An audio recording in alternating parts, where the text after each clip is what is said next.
የኢራንና እስራኤል ጉዳይ ጀርባው ሲገለጥ እንዴት ተጣሉ?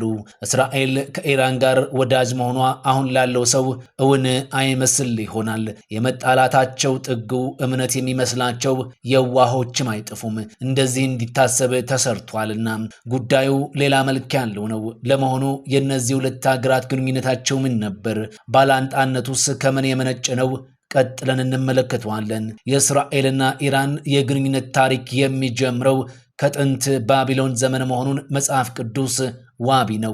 በመጽሐፍ ቅዱስ ውስጥ የሚገኙት የኢሳያስ፣ የዳንኤል፣ የእዝራ፣ የነህምያና ሌሎች የእስራኤል ነቢያት ዜና መዋሎች በግዞት በፋርስ ይኖሩ የነበሩ አይሁዳውያን ስላጋጠሟቸው ችግሮች ይጠቅሳሉ።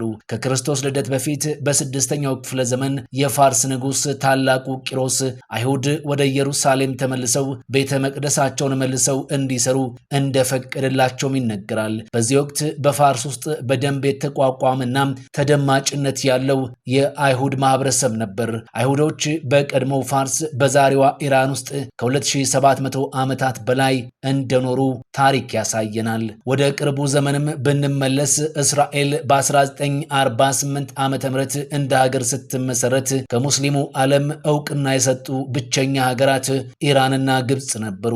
ኢራን ምንም እንኳን ለእስራኤል የሰጠችው እውቅና ኢመደበኛ በሆነ መልኩ ቢሆንም በጋራ ቀጠናዊ ፖለቲካ የጋራ ጥቅማቸውን ሲሉ ትሪደንት የተባለ የደህንነት ጥምረት በመመስረት መረጃዎችን በጋራ የመለዋወጥና የጋራ አጸፋዊ የደህንነት ዘመቻዎችን ያከናውኑ እንደነበረ ታሪክ መዝግቦታል። በ1950ዎቹ አጋማሽ ላይ የሻህ አስተዳደር የእስራኤል ተወካይ በኢራን እንዲኖር ፈቅዶ ነበር። ኢራንና እስራኤል ትራንስ ኤዥያቲክ ኦይል በሚባል አንድ ማዕከላዊ ህጋዊ ሰውነት ባለው ድርጅት ስር ፓናማና ስዊዘርላንድ ውስጥ አዳዲስ ኩባንያዎችን መስርተው ነበር። የተመሰረተውም በ1960ዎቹ ማብቂያ በእስራኤልና በኢራን ብሔራዊ ኦይል መካከል ያለውን ቁልፍ የሚስጥር ትብብር ማከናወኛ ማዕከል በመሆን እንዲያገለግል ነበር። በጥቅሉ የእስራኤል ነዳጅ አቅራቢ ኢራን ነበረች።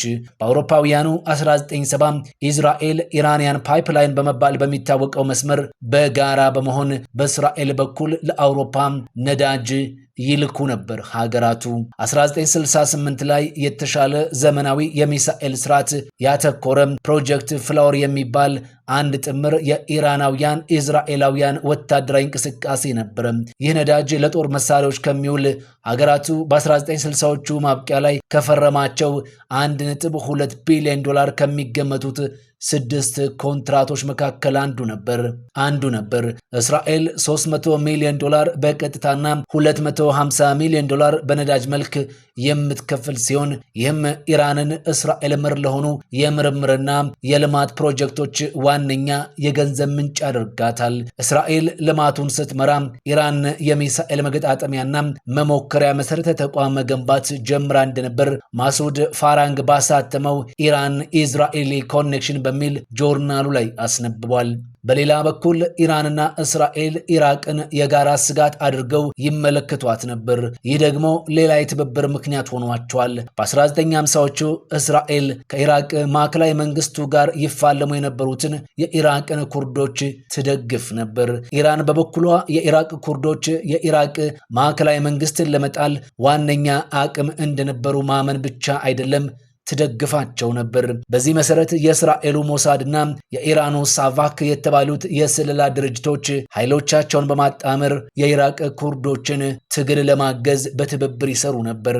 ከ1980 እስከ 1988 ለተደረገው የኢራንና ኢራቅ ጦርነት እስራኤል የጦር መሳሪያና የጦር መሪዎችን በመስጠት ስታግዛት የነበረ ሲሆን በተለይም የኢራቅ የኒውክሌር ማመንጫን እንድታደባየው በማድረጉ ረገድ የቀኝ እጇ ነበረች። በሁለቱ ሀገራት መካከል የነበረው ዘመናዊ ግንኙነት በአራት አበይት አንጓዎች ክፍለን ብንመለከተው እንደ አውሮፓውያን አቆጣጠር ከ1947 እስከ 1953 ድረስ ያለው ጊዜ ውሉ ያለየ አሻሚ ዘመን ከ1953 እስከ 1979 በፓህላቪ ስርወ መንግስት ዘመን የወዳጅነት ዘመን ከኢራን አብዮት በኋላ ያለው ከ1979 እስከ 1990 ግንኙነታቸው እየተበላሸ የመጣበት ዘመንና የ1991 የባህረ ሰላጤው ጦርነት ካበቃበት ጊዜ አንስቶ የቀጠለው ግልጽ ጥላቻ የሰፈነበት ዘመን ናቸው ብለን ማስቀመጥ እንችላለን። ከ1959 የስድስቱ ቀን ጦርነት የኢራን መንግስት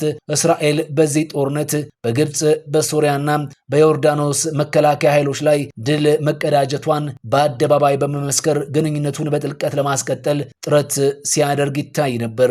ምክንያቱም የእስራኤል በቀጠናው ጠንክሮ መውጣት የኢራንን አቅም እንደሚያሳድገው የሻህ መንግስት ያምን ስለነበር። የሆነው ሆነና በእስራኤልና በኢራን መካከል የነበረው ትብብር የተቀዛቀዘው በ1980ዎቹ ሲሆን ነገር ግን ሁለቱም ሀገሮች እርስ በርስ እንደ ቀጥተኛ ጠላት አይተያዩም ነበር። እስራኤል ትኩረቷን የያዘው ከባህረ ሰላጤው ጦርነት በኋላ የሳዳም ሁሴኗ ኢራቅ የጋረጠችባት የደህንነት ስጋት ነበር። ኢራቅ አቅሟ ተዳከመችና ከሳዳም ሁሴን መንግስት መውደቅ በኋላ እስራኤል በቀጠናው ለደህንነቷ አደገኛ አገር ኢራን መሆኗን መረዳት ጀመረች። በዚህ መሃል የእስልምናውን ዓለም ለማነቃቃትና የእስልምና ሴቶችን ከፍ ለማድረግ በአያቶላህ አሊ ኾሜኒ የተመራው የ1979 የኢራን እስላማዊ አብዮት የፓህላቪ ስርወ መንግስትን በማስወገድ ወደ ስልጣን ሲመጣ እንደነበረው አቋም መቀጠል አልቻለም። አብዮቱ እስራኤልና ቴህራን የነበራቸውን ግንኙነት በአስገራሚ ሁኔታ ቀየረው። በእርግጥ በዚህ ወቅት የኢራን መሪ የነበሩት መሐመድ ካታሚ በበኩላቸው ከእስራኤል ጋር የእርቅ ምልክት አሳይተው እንደነበር ይነገራል። ከአሜሪካ ጋር ሰላም የመውረድ ፖሊሲንና ለእስራኤል ፍልስጤማውያን ግጭት የሁለት መንግስት መፍትሄን ኢራናውያን እንደሚደግፉ አቋም በማሳየት መልካም ግንኙነት ለማስቀጠል ሞክረው እንደነበር ይነገራል። ነገር ግን በመጀመሪያዎቹ ቀጣይ 10 ዓመታት የእስራኤል ኢራን የቀጠናው ጉልቤ የመሆን ሀያልነት ፍላጎት ባላንጣነት በደንብ እየጠነከረና የሚታይ እየሆነ መጣ። ይህ ጉዳይ ደግሞ ኢራን ከእስራኤል በተጨማሪ የመካከለኛውን ምስራቅ አንኳር የውጭ ጉዳይ ፖሊሲዋ አካል አድርጋ ለምትመለከተውና የእስራኤል ወዳጅ ለሆነችው አሜሪካ ያልተዋጠ ጉዳይ ነበር። ስለዚህም ክፍተቱን በመጠቀም እስራኤልን ልዩ መብትና እንክብካቤ በመስጠት ወደ ምዕራብ ዓለም አቀረበቻት።